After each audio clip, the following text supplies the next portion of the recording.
Bismillahirrahmanirrahim. Assalamualaikum warahmatullahi wabarakatuh.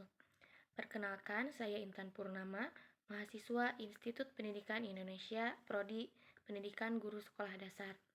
Nah, di sini saya mendapatkan sebuah tugas mata kuliah literasi sekolah dasar yang diampu oleh Bapak Widi Sukmanugraha MPD. Jadi, pada kesempatan kali ini saya akan mereview sebuah buku mahakarya Oh Soo-hyang yang berjudul Bicara Itu Ada Seninya. Nah, Oh Soo-hyang ini merupakan seorang dosen dan pakar komunikasi terkenal di Korea Selatan. Beliau menulis buku ini dengan tujuan untuk membantu pembaca supaya pembaca bisa meningkatkan kemampuan berbicara mereka. Nah, kebetulan saya tidak mempunyai bukunya, saya hanya membaca melalui e-book yang didownload dari internet. Nah, jadi dalam buku ini menjelaskan bagaimana sih cara berkomunikasi yang baik, tips berbicara di depan umum, tips berbicara lancar dan jelas, serta mengajarkan cara public speaking yang baik. Nah, rekomendasi buku self-improvement ini cocok untuk kalian yang ingin memperbaiki cara kalian berkomunikasi dan untuk kalian yang ingin menjadi ahli dalam berkomunikasi. Karena banyak ditemui, seringkali kita berkomunikasi tapi kita tidak terkoneksi seperti itu ya. Nah, jadi buku ini terangkum dalam 238 halaman yang berisi 5 bab. Yang 5 bab itu terdiri dari bab-bab kecil juga. Nah, buku ini dibuka dengan konsultasi dari beberapa orang yang memiliki masalah yang beragam seperti percintaan, pekerjaan, dan lain sebagainya. Nah, selanjutnya penulis di sini menjelaskan nih akar permasalahannya dan memberikan solusi untuk mengatasi permasalahan tersebut. Di sini saya tidak akan mereview semua babnya. Saya akan mulai dari bab 1 terlebih dahulu, yang dimana bab 1 ini berjudul Perbedaan Juara 1 dan Juara 2 terletak pada ucapannya. Nah, dalam bab ini banyak sekali tips yang diberikan untuk kita lancar berkomunikasi.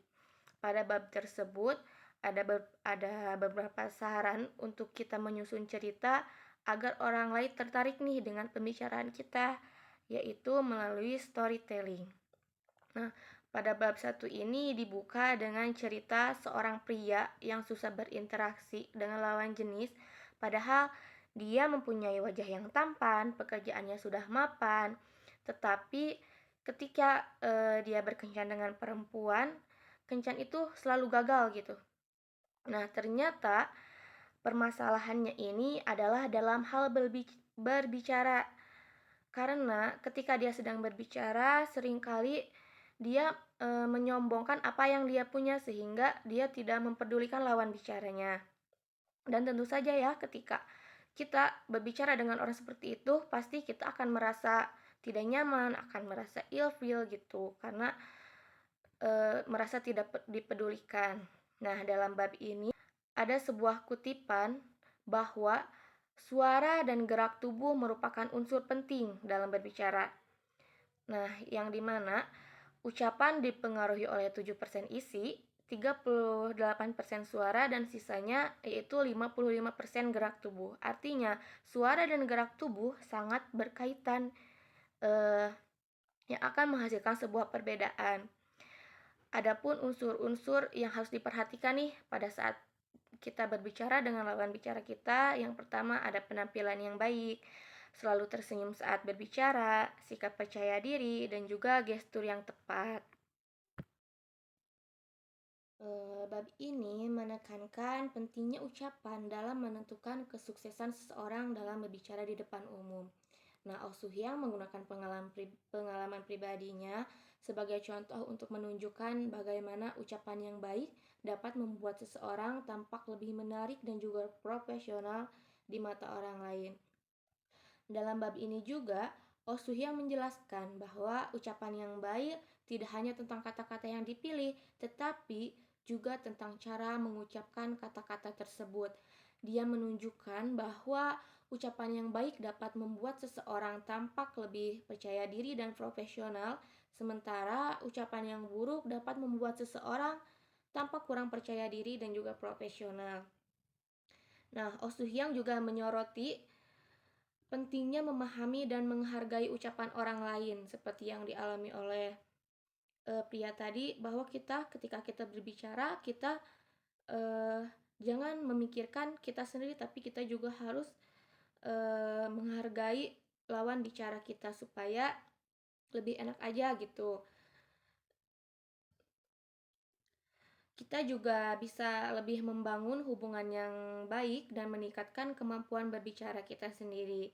Nah, pada bab ini juga mencakup beberapa tips nih dan juga teknik untuk meningkatkan kualitas ucapan kita, seperti memilih kata-kata yang tepat, menggunakan intonasi yang tepat, dan mempraktikkan ucapan kita sebelum berbicara di depan umum. Contohnya pada saat kita mau presentasi di depan kelas, tentu saja kita harus mempersiapkan presentasi tersebut, memahami isi materinya. Pokoknya kita harus mempersiapkan terlebih dahulu apa yang akan kita lakukan atau apa yang akan kita ucapkan kepada di depan umum. Nah, secara keseluruhan bab ini atau bab pertama dari buku ini memberikan pemahaman yang mendalam tentang pentingnya ucapan dalam berbicara di depan umum dan menyediakan berbagai tips dan juga teknik untuk meningkatkan kualitas ucapan kita.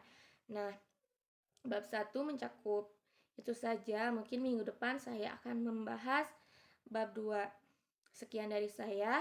Terima kasih. Wassalamualaikum warahmatullahi wabarakatuh.